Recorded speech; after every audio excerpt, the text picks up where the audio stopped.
এই ফ্যাসিস্ট হাসিনা সরকার উনি কিন্তু ঠিক তার পতনের কিছুদিন আগে উনি কিন্তু চায়না সফর করে এসেছিলেন। সেখানে কিন্তু উনি রাষ্ট্রপতির সাথে দেখাও করতে পারেননি, কিছুই হয়নি basically. She just went and came back, তো উইদাউট এনি রেজাল্ট।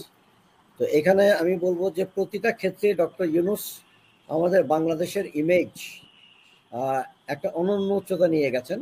স্বাস্থ্য খাতে উনি আলাপ করেছেন, যেটা আমি জানি সেটা হচ্ছে বাংলাদেশিরা যেন আপনার কুম্বিং এ গিয়ে, চায়নার সবচেয়ে নিকটবর্তী যে আহ, জায়গাটা আছে বাংলাদেশের কাছেই, মিয়ানমারের পরে কুম্বিং, সেখানে আপনার যে আপনার মেডিকেল ফ্যাসিলিটিস গুলো আছে এইগুলোর মধ্যে যেন এগুলোতে যেন বাংলাদেশিরা গিয়ে সাশ্রয়ী মূল্যে বা অল্প টাকা যেন চিকিৎসা সব মানে লেটেস্ট চিকিৎসাটা পেতে পারে, সেই ব্যাপারেও কিন্তু উনি এটা মোটামুটি আলোচনা আলোচনা করেছেন। করেছেন।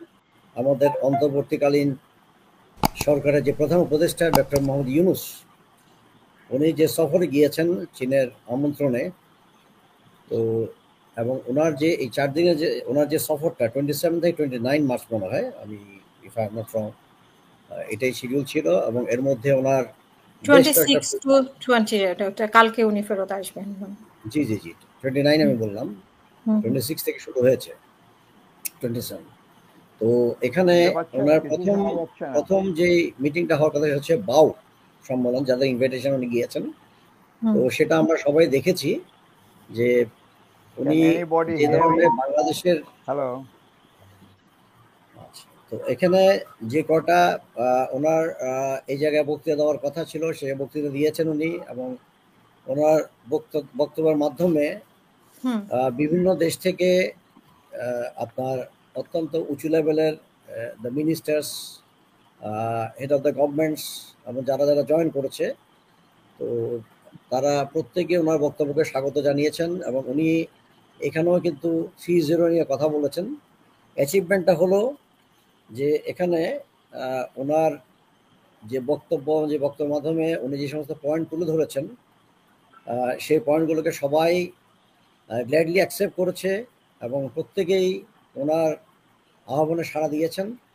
এবং সে আহ্বানে সাড়া দেওয়ার পরে ওনার পরবর্তী যে প্রোগ্রামটা সেখানে উনি গেছেন এবং চীনের যে সমস্ত ব্যবসায়ী যারা আছে এবং সর্বোচ্চ লেভেলের, উনি বলে গিয়েছিলেন এখানে যে চীনের সর্বোচ্চ লেভেলে যারা বিজনেস ম্যাগনেট বা বিজনেস টাইকুন যারা আছে চায়নায় এই মুহূর্তে, তাদের সাথে ওনার একটা বিজনেস হয়েছে, বৈঠক হয়েছে এবং সেটা অত্যন্ত ফলপ্রসূ হয়েছে। তো যেটার মধ্যে আপনি ইতিমধ্যে বলেছেন যে একটা চুক্তি স্বাক্ষরিত হয়েছে। অ্যাকচুয়ালি এইবারে যে ইয়েটা ছিল এটা কোনো চুক্তির জন্য উনি কিন্তু যান নাই, বা চুক্তি একটা করেছেন তারপরেও। আর কতগুলো সমঝোতা স্মারক সাময়িক, যেটা এমওইউ বলি আমরা, মেমোরেন্ডাম অফ আন্ডারস্ট্যান্ডিং, যেটা পরবর্তীতে এমওইউ তখনই হয় যখন বেসিক্যালি আন্ডারস্ট্যান্ডিংটা চূড়ান্ত পর্যায়ে চলে যায় যে আমরা এই জিনিসটা করতে যাচ্ছি দ্বিপাক্ষিক। সে জায়গায় তখন এমওইউ আকারে এটা আপনার লিপিবদ্ধ হয়, স্বাক্ষরিত হয় এবং পরবর্তীতে দেশে ফেরত এসে আমাদের দুই দেশ আলোচনা করার পরে পরবর্তী এটা চুক্তিতে রূপান্তরিত হওয়ার সম্ভাবনা থাকে, সেগুলোতে এমওইউ করা হয়। আপাতত এমওইউর মাধ্যমে আমরা আমাদের দ্বিপাক্ষিক যে বিজনেস বা ইকোনমিক সাইডে যে আপনার এক্সচেঞ্জ অফ আমাদের গুডস অথবা বাইল্যাটারাল যে সমস্ত আপনার বেনিফিটস বা কম্পারেটিভ অ্যাডভান্টেজ যেগুলোকে আপনার অ্যালাউ করে সেগুলি আপনার এমওইউ হয়। তো সেটা পরবর্তীতে হয়তো গভর্নমেন্ট লেভেলে আপনার যখন এটা অ্যাকসেপ্টেড হয়ে যায় তখন তো চুক্তিতে রূপান্তরিত হতে পারে। তো এগুলি আমি মনে করি যে অ্যাচিভমেন্ট। আর সবচেয়ে বড় অ্যাচিভমেন্ট যেটা হবে সেটা হচ্ছে চীনের যে রাষ্ট্রপতি শিন জিনপিং, কি নাম সার্ভার সেটাকে, জিনপিং। তো ওনার সাথে যে বৈঠকটা, যেটা আপনারা জানেন যে এই ফ্যাসিস্ট হাসিনা সরকার উনি কিন্তু ঠিক তার পতনের কিছুদিন আগে উনি কিন্তু চায়না সফর করে এসেছিলেন। সেখানে কিন্তু উনি রাষ্ট্রপতির সাথে দেখাও করতে পারেননি, কিছুই হয়নি basically. She just went and came back, তো উইদাউট এনি রেজাল্ট। তো এখানে আমি বলবো যে প্রতিটা ক্ষেত্রে ডক্টর ইউনূস আমাদের বাংলাদেশের ইমেজ একটা অনন্য উচ্চতা নিয়ে গেছেন। এবং বাংলাদেশের যেখানে আমরা মোটামুটি অন্যদের কাছে যেই লেভেলে ছিলাম সেখান থেকে একটা এমন একটা হাইটে উনি নিয়ে গেছেন যে জায়গায় আমরা গর্ব করতে পারি। এবং I personally salute to Dr. Yunus because of taking the Bangladesh to a different height.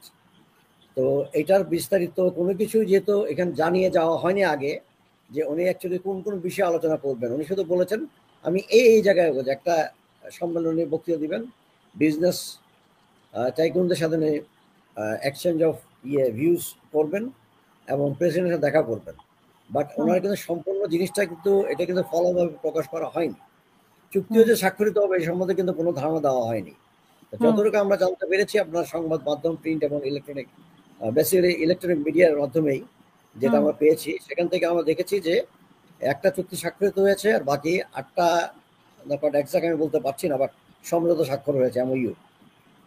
আমি মনে করি যখন এই ধরনের সফল বলে আপনি মনে ভাবছেন, আমি সফল বলতে চাই এবং ওনার মাধ্যমে আমরা মানে ওনার মাধ্যমে Bangladesh business tycoon of China তাদের কাছে পৌঁছতে পেরেছে এবং they have express their intention of investing in Bangladesh এবং তারা ইন্ডাস্ট্রি করার ব্যাপারেও ওনারা আগ্রহ প্রকাশ করেছেন, যেগুলো আমরা হয়তো এখন ইম্পোর্ট করে আনি চায়না থেকে। তারা যদি এখানে করে তাহলে তো খরচটা কমে যাবে, আমাদের ইম্পোর্ট করতে হবে না, ফরেন কারেন্সি আমাদের বেঁচে যাবে। আরেকটা হচ্ছে স্বাস্থ্য খাতে উনি আলাপ করেছেন, যেটা আমি জানি সেটা হচ্ছে বাংলাদেশিরা যেন আপনার কুম্বিংয়ে গিয়ে, চায়নার সবচেয়ে নিকটবর্তী যে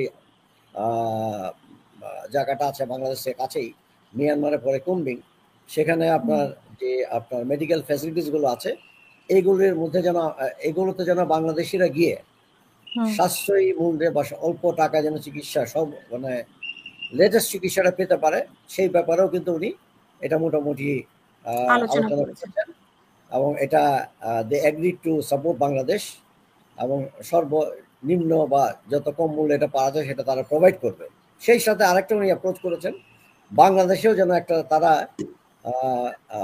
বেশ কয়েকটা জায়গায় উন্নত মানের হাসপাতাল যেন তৈরি করে চাইনিজরা তাদের নিজস্ব খরচে, নিজস্ব ফান্ডে, সেখানে যেন আমরা সে চিকিৎসা পেতে পারি।